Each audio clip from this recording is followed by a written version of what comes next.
O papel de herói realmente combina com você, Chris. Eu não sei. Bom, mesmo que você duvide de você mesmo, eu posso ver isso em você. Em suas ações. E é isso que conta, você não acha? Você chama de alma a combinação de um ser? Seria essa a combinação de um potencial?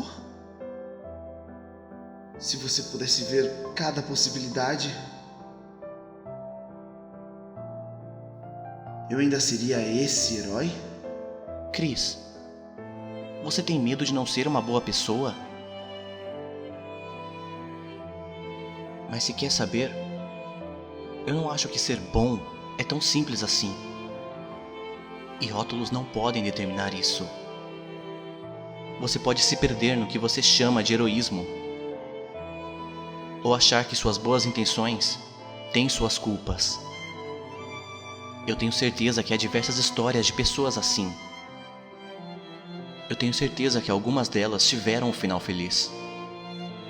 Eu acho que o que eu estou querendo dizer é o que você faz agora que conta. Nós já não vimos isso antes? Você é um herói. Mas mais importante que isso, você escolheu fazer o bem.